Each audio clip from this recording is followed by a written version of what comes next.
The Indianapolis Colts are set at starting running back, but what does it look like behind their superstar ball carrier? Let's get to it.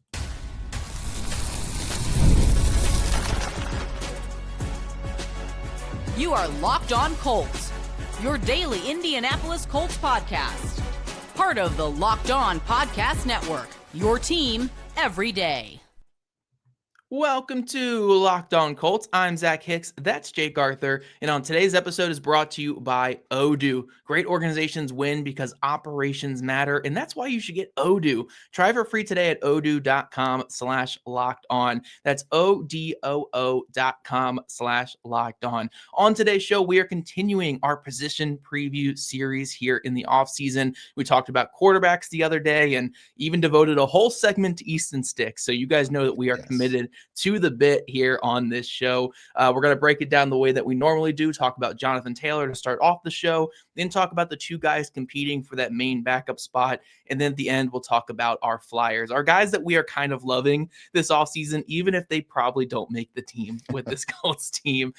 So let's kick it off with Jonathan Taylor, though, Jake, because it was kind of a tale of two seasons for Taylor. Part of it was because of him. Part of it wasn't. I think the first half of last year was the best we had ever seen of Jonathan Taylor. I mean, he was incredible. He was leading the Colts rush offense that was historically one of the greatest rush offenses we had ever seen in the league. I mean, in terms of EPA per play, it was like double the next best team. And it was up there alongside like teams like the Super Bowl winning Eagles or like Lamar Jackson's MVP seasons, teams that had elite rushing quarterbacks. Jonathan Taylor was essentially matching the production of those rushing offenses by himself in the first half of last season. But then the Daniel Jones injury happens. The Colts have to go to more shotgun. They have a quarterback who can't really hand the ball off if he's under center. I mean, they did a little bit against Jacksonville, which caught Jacksonville off guard for like the first like drive of that game. But by and large, they had to be a shotgun team. Teams were stacking the box because Rivers didn't have a big arm. And we saw Taylor's just overall numbers drop down in the second half of the year. Still was probably at worst the third or fourth best running back in the league last year. So even with the tale of two halves last year, Taylor was one of the best running backs in football, and he looked like his 2021 self again. Yeah, the pace he got off to was unreal. Like going into the bye week, so the final game before the bye week was week 10, I think, had that enormous game in Berlin against the Falcons.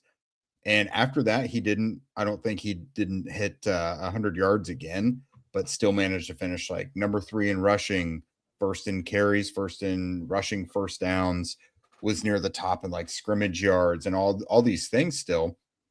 Just some other guys kind of caught up with him later in the year. But yeah, I felt like down the stretch, obviously Daniel Jones' injury played a big role in that. You know, trying to run the ball out of shotgun all the time, it becomes predictable and you have defenders in your face immediately. There were some injuries on the offensive line as well. We saw Ryman go out for like a game and a half. Braden Smith, I think, missed the final 5 games. So you saw some new offensive tackles in there and everything. And I do think when there is, I think we've seen when there's change on the offensive line, it can take Taylor a little bit to adjust to it. Because as explosive and powerful as he is, he's also very patient and he follows his blockers. He has good vision. And so when you're trying to play off your offensive linemen and they're not, that chemistry hasn't been developed yet with some of the new guys and some of the schemes you're running, I think that affects things. So part of it was Taylor. I don't want to completely absolve him from any blame there, but everything was kind of set up to fail down the stretch. As soon as Daniel Jones had the fibula injury, really, the Achilles wasn't really that was the nail in the coffin, but that's not the first thing that really affected things. But it's very unfortunate because to go through the first half of the season at the torrid pace that they were at, like he had 270 yards of offense or something like that in that Falcons game, the 3 touchdowns, unbelievable. And that was when people were really talking like, okay, we might actually get a non-quarterback MVP here, or at least someone seriously in the discussion. And then to just kind of have it all ripped away and fall off the face of the earth was really, really unfortunate. But, they're going to need a huge performance from him again this year because Daniel Jones is back and we're both confident he'll be back for week 1. but you don't want to put the weight of the entire offense on Jones' shoulders. So I'm very interested to see what their strategy will be with Taylor, because we know what they've wanted to do is just kind of use the passing game to set up the run in the second half. That you didn't get the huge heavy dose of Taylor in the first half where, establish the run and beat them down with the run game. That was in the second half after they had already gained a lead and they wanted to milk things. So I'm very curious to see if the plan changes or not, because I know Steichen is versatile, but at the same time, they got such good results out of how they wanted things to operate last year. Yeah, and I think when it comes to what to expect out of Taylor as a runner, it's going to be around the same of what he gave last year, just regression to the mean on both ends. I don't Mhm. expect him to struggle like he did down the stretch because they're going to be able to get back to things that worked for him. But I also don't expect the highs of the first half of last year because that would be an unrealistic expectation. I mean, Yeah. not even like any like Hall of Fame running backs have had that stretch before. So we're not going to put that expectation, but I do expect him to be, top 5, top 6 in the league in rushing as long as he stays healthy. I think the big question with Taylor though is just the other aspects of playing running back. In Yeah. one sense, last year I thought as a pass catcher was one of his better seasons. Last year it wasn't perfect by any means, but he did show a little bit more as a pass catcher than I think we'd ever really seen in the NFL from him. But on the other hand, the pass blocking, while it did get off to a pretty good start early in the year, it was a major, major issue, especially in games against the Steelers and the Falcons and the Chiefs as well, where those defenses really attacked him as a pass blocker. And it led to the Colts offense really struggling against the blitz, where against Denver early in the season, they were able to just eviscerate that Denver defense against the blitz because Taylor was capable as a pass blocker. So that's going to be the big question, I think, for Taylor is can he improve upon some of the good pass catching chops he showed last year? And where's that pass blocking going to be? Because at this point in his career, we have more bad than I think we have good of him in pass blocking. So it's probably easier to project him as a poor pass blocker. But again, the Colts don't want to take him off the field because he's such a threat. So can one of these guys behind him be that good of a pass blocker where they can spell him in some of those situations? Or are we going to simply look at this and say, hey, you're a top 10 paid running back in the league. We need this pass blocking to get better. Like maybe it's Mhm. unrealistic to expect a guy this late into his career to all of a sudden be great at something, but when you're getting paid like this, you kind of need that area of his game to be a little bit more clean. So I think that's the bigger question with Taylor more so than like the rushing projection going into next year. Yeah, that was so interesting because I remember through the first several games, we were like, man, this is the best we've ever seen him because he's added these new areas to his game. He did set new highs in receptions last year. Like last year was his best year as a pass catcher, but he was stonewalling guys in pass protection, but more importantly, recognizing where the pressure was coming from and getting there and taking care of it, buying Jones a little more time. I thought around the Steelers game is where we really started to see him slip there. So we'll see. That truly was a tale of two halves, too. Like that was pretty difficult for them to adjust to, I think, because I remember us discussing this in season. I don't know if teams started blitzing them more or the Colts were just handling it worse than they were, because they were getting pressured early in the year, but Jones was handling it really well. But like blitzes just didn't seem like they were getting picked up last year down the stretch, in the second half, and teams were really getting home. And that I think that was a really big part of why the at least passing game didn't do well. And Jones, of course, or not Jones, but Taylor was a big part of that. Yeah. Let me ask you something real quick though. So last year we saw Taylor, he became the Colts all-time leader in rushing touchdowns. He is 1,628 yards behind Edgerrin James for number one in rushing yards. 1,600 is pretty attainable. Like if he wouldn't have fallen off a cliff last year, he would have smashed that. He was on pace for 2,000. Do you think he gets 1,629 yards at least this year? Probably not this year. That's just a lot in one season, It especially is. with, like injuries pop up. He was lucky to be healthy all of last season. I don't expect him to be completely healthy in every single game this next year. And, there will be some ebbs and flows. So 1,600 is a lot to hit in one It is. season. But it is kind of interesting, though, because this could potentially be his last year with the Colts. I Mhm. want to see him break that record. I know. It's So like we'll T.Y. Hilton not getting right. to 10,000. Right. Yeah. So we'll see. It's certainly attainable for a player of his caliber. It's just that is like if it was like 1,300, I'd feel good about it. Or like Yeah. even like 1,400, you'd be like, okay, he can get there. But 16, that's like on the cusp of it being like a very tough number to hit. But he's been capable of great things in this league for a while, so we will certainly see if he can break that record next year. But coming up, Jonathan Taylor's not the only running back in the room, despite what the snaps and playing time say. So, who are the two guys that are mostly competing for his backup role, and where did Jake and I fall on who we would like to be that backup running back for the Colts next season?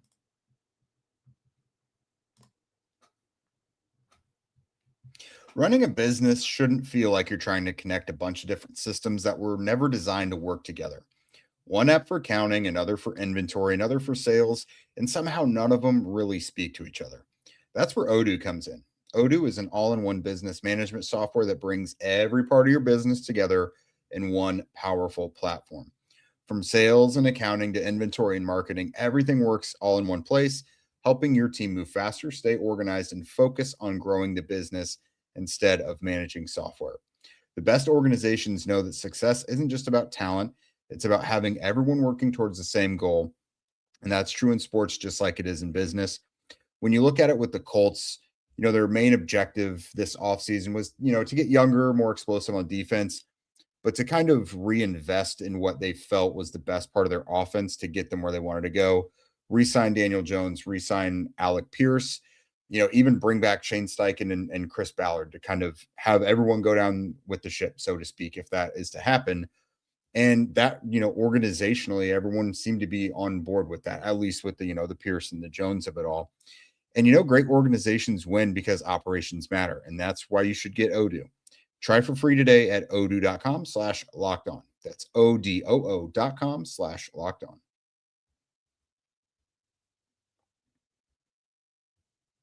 All right. Welcome back, everybody. We are discussing the Indianapolis Colts running backs today.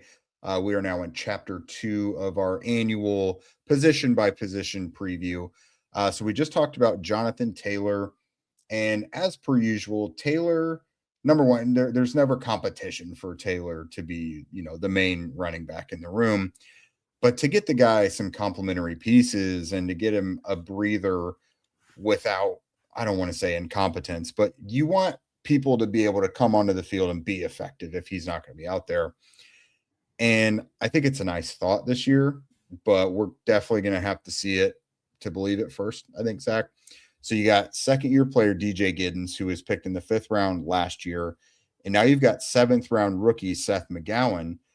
And those guys, they're going to be battling to be RB2, but really either of them needs to be battling with themselves to be the best version of what the Colts need them to be just to be active on game days.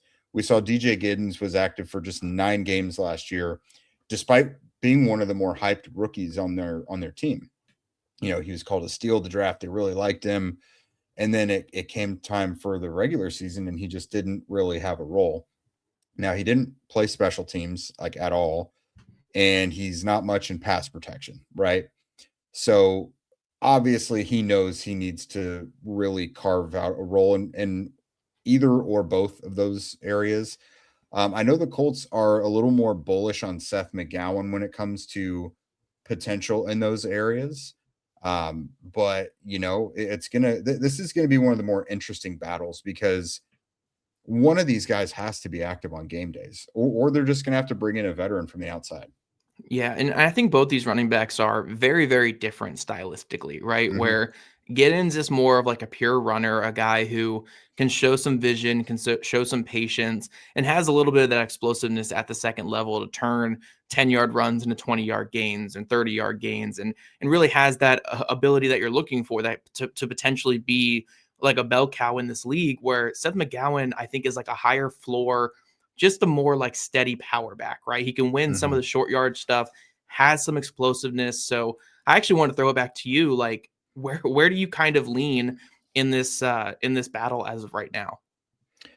So if it was me making the decision and all you're looking for behind Jonathan Taylor is just like a guy to pick up some tough yards, maybe do some goal line stuff and, be able to participate in pass protection, I think I would go with McGowan. Now that's if Jonathan Taylor is in the game plan. So I think McGowan is a more urgent runner, more violent runner. If I need 2 yards, I'm more confident he's going to go get me those 2 yards. But I kind of see DJ Giddens similar to Jordan Wilkins back in the day. If you think back to, the late Andrew Luck era with running back, Jordan Wilkins didn't really see as consistent of a role as like a Nyheim Hines did. But when the starting running back went down and you needed someone to get 10 plus carries throughout a game, they went to Wilkins. That's kind of how I see this. So let's just say you got all three running backs. Jonathan Taylor sprains his ankle. He's out for 2 or 3 weeks. I would probably make DJ Giddens the early down back, like the regular starting back, and I would keep Seth McGowan in that complementary role. I see it, Nyheim Hines and McGowan are not comparable players whatsoever, but I see that relationship in the backfield working that way, if that makes sense. Yeah, that makes some sense. What's funny is when I see like a DJ Giddens, I always think of Marlon Mack, right? And Yeah, Marlon Mack was a good player for the Colts, right? But if he wasn't your starting back, like kind of like what you mentioned there, Jake, I don't know if he really had a role with this team, right? Because exactly. he wasn't really a pass catcher, wasn't really a pass blocker, wasn't like this tough short yardage runner. So what would you have done with Marlon Mack if Mack was healthy at the same time you had Jonathan Taylor, right? Mm-hmm. We didn't get to see that because Matt got hurt in week 1 of that 2020 season when they were both on the team together. But I do think it's like a similar dynamic. I think the best thing for the Colts here is Giddens to come in looking stronger, looking more decisive, and hopefully picking up a little bit of pass blocking. But if he can just be a little bit stronger, more decisive, I think that is just much better for the Colts. He's a bit younger than Seth McGowan. I think McGowan's a bit raw too, which coming out, that's why he fell to round. I mean, there's other reasons why he fell to round 7 as well. But for all of his like higher floor with the power and the explosiveness, I do think that the pass blocking, the pass catching, the ball security, like that stuff is kind of lacking in his game right now. So I think ideally I'd want it to be Taylor, Giddens getting the lion's share of the reserve reps, and then McGowan, you can get in there some short yardage stuff and maybe some fullback stuff. Who knows? Like he's a big dude. You can get some stuff like that. But I do think if Giddens kind of looks the way he did last year, I'm in line with where you're thinking right now, Jake, is like if Giddens is just not really picking up the finer details of playing running back, I know for a fact that McGowan, even if he's not going to have the vision I'm looking for, if the run is going to the B gap, he's going to take that football, put his head Mm-hmm. down and run through the B gap. Now the B gap might have shifted and he might have needed to run through the A gap instead, but he'll just run through his offensive lineman and fall forward for about 2 to 3 yards. Yeah. Where Giddens, you might see some of the dancing, you might see a little bit of a loss on those type of plays. So very different running backs. Both have their own intrigue and upside, but both also have the potential to kind of be letdowns and not really live up to what the Colts need. So it's a very volatile situation, I think, in the running back room right now. And I'm with you too, where it's like you probably have to have some veterans on speed dial just in case, right? Where Mm-hmm. these guys don't look the part in camp, and you're calling like an Antonio Gibson to come in and be like, okay, for Amir Abdullah, he got 15% of the snaps last year, 10% of the snaps. We think you can do the similar thing for us. So Mm-hmm. hopefully one of these two young guys can take it. I like some aspects of both their games, but they really need to have good training camps to earn that backup running back spot.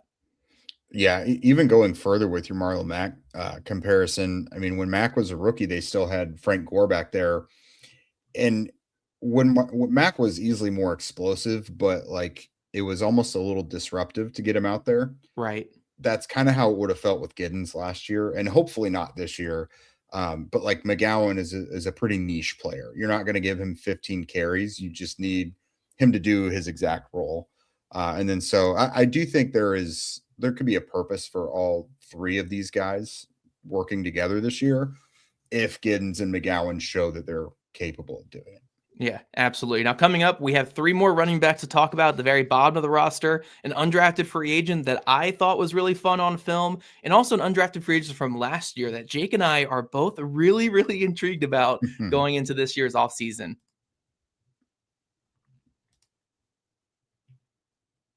Support for today's episode comes from Square, the business platform helping sellers become neighborhood favorites. Whether you're preparing for a busy season or managing routine demands, Square helps keep your business moving with everything from payments and online orders to inventory, staff management, and more, all in one place. And because of that, business owners can spend less time managing tools and more time focusing on their customers. Square helps simplify the everyday work behind running a business while giving owners the tools that they need to keep growing. And it's something you notice when you're supporting the local businesses that you love. For me as a consumer, I really appreciate Square when it comes to places where there's like multiple vendors, like a farmer's market, or you guys have heard me mention the Garage Food Hall in downtown Indy, somewhere where you're making a bunch of different stops and you're going to be making purchases at multiple places. Something like Square makes the process way quicker, way more seamless. You can get digital receipts for a lot of these places. You can get like rewards points and stuff as well if you've got your phone number in there. So that's part of it that I personally really like. And it's just the little things, getting a digital receipt instantly, a smooth checkout, not waiting while someone tries to figure out a system. When a business has the right tools behind the scenes, the customer experience feels effortless. Square helps you run your business more smoothly, bringing payments, operations, and insights together in one place so that you're ready for whatever's next.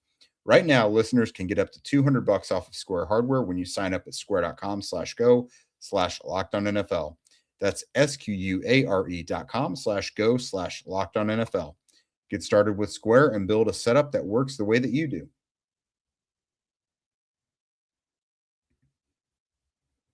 All right, welcome back, party people. We have talked all about the Colts running back position so far as we continue our annual kind of position by position breakdowns.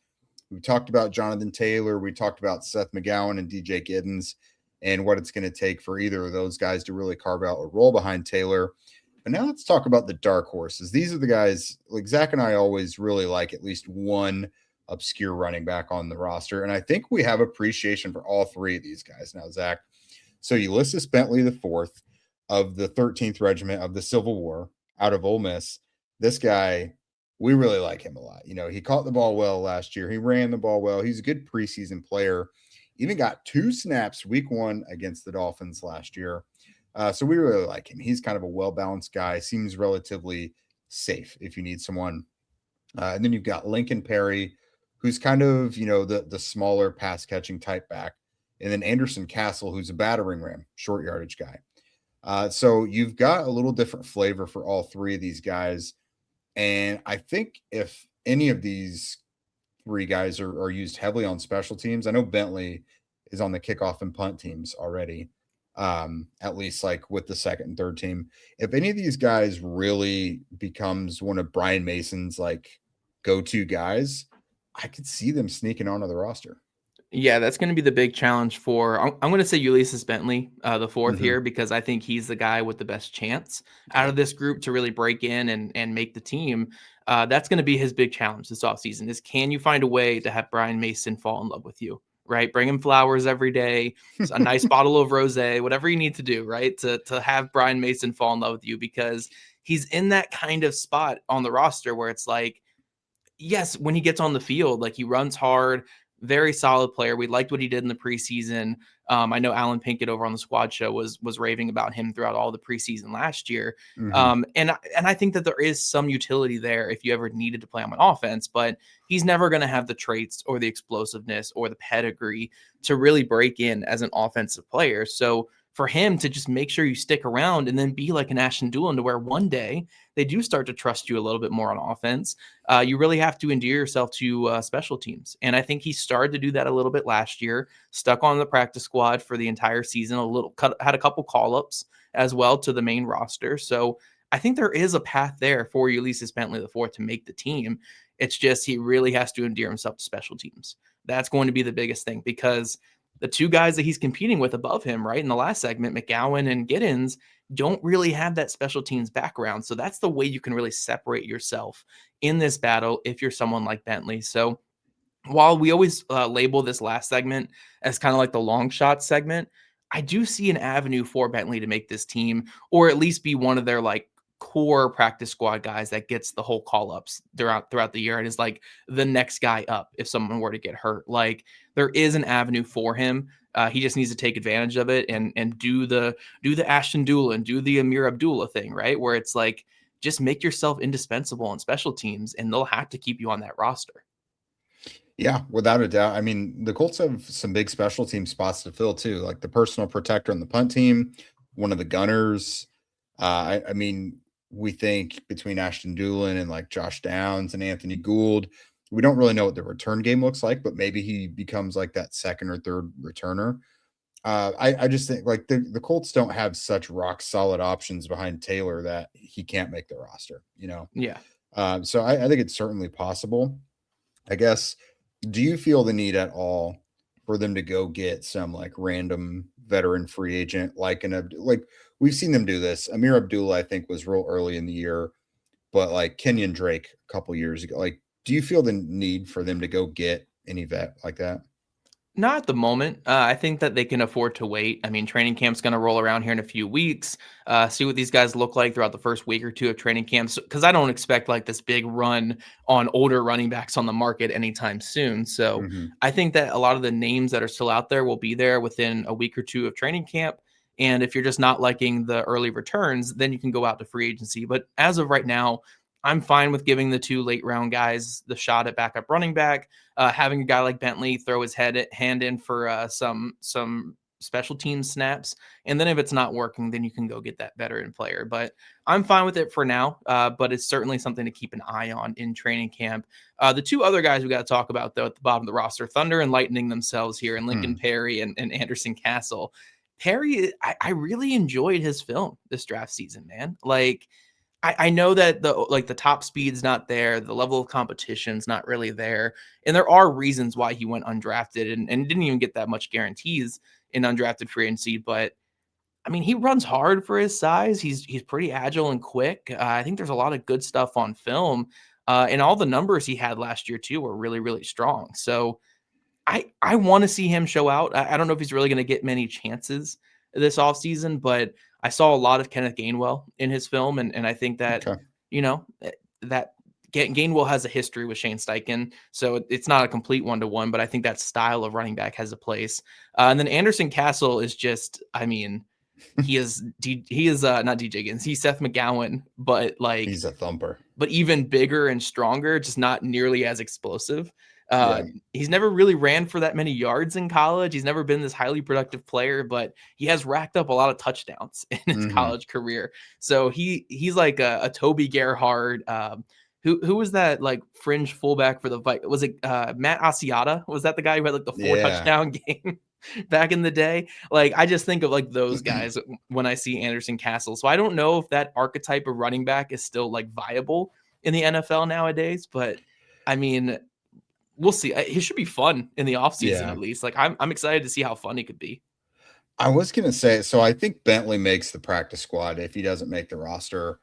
Pare, you probably want to keep on the practice squad, but Castle, do you almost keep him around to develop him as like an H-back type? Like, I mean, what he can do, like develop him as a fullback more so? Yeah, he's huge, though. Isn't he like 235 or something? Or like 230? He's a unit. Yeah, and I mean, like you mentioned, he doesn't have a huge workload because he always was a complimentary piece in college as well. He was the goal line guy, short yardage, never had like 200-300 carries. He wasn't like heavily involved like that. Just a specific guy who you want to like knock someone's head off and get across the goal line. Yeah. So I don't know, because like honestly, as of right now, the 90-man roster, I think Pare and Castle are within that bottom 10 with their guarantees and where they're at getting paid. So I don't want to make any projections with those 2 guys, but I'm excited to see what. Yeah, right. It is what we do. I'm excited to see what they can do. I mean, and also money isn't everything when it comes. Like, it certainly is a factor here, but like Coleman Owen, for instance, I think the Colts only gave him like 5,000 guaranteed last year. And we would both say here that he was like a top 3 undrafted free agent they had last year, right? Outside of what, Edwards and Trey Washington. Like, he was probably their third, like the one that they kept around. I mean, Bentley as well. But like, you know, so money isn't everything. You don't always have to follow the money with undrafted free agents. So guys like Castle and Pare certainly have their shot. It's just they have to do every single possible thing right. to have Yeah. it break their way. But it's certainly feasible for these guys, especially a guy like Pare, who was so productive last year in college. Like, Well, there's certainly an avenue for him. I think they're all going to get a long look in the preseason as well, because I don't think the Colts are going to play their guys very much. I don't think Daniel Jones will play, which as a result probably also means like Jonathan Taylor Well, won't. in 3 joint Ta- practices, right? yeah. So And like that's where they're going to get a Taylor, lot of their work. yeah. Well, like Taylor, I think last year played barely, but almost never does in the preseason. So it's really going to be Giddens versus McGowan in the first half of all the games, and then these 3 dudes to finish out the second half. So I think they're going to probably play quite a bit.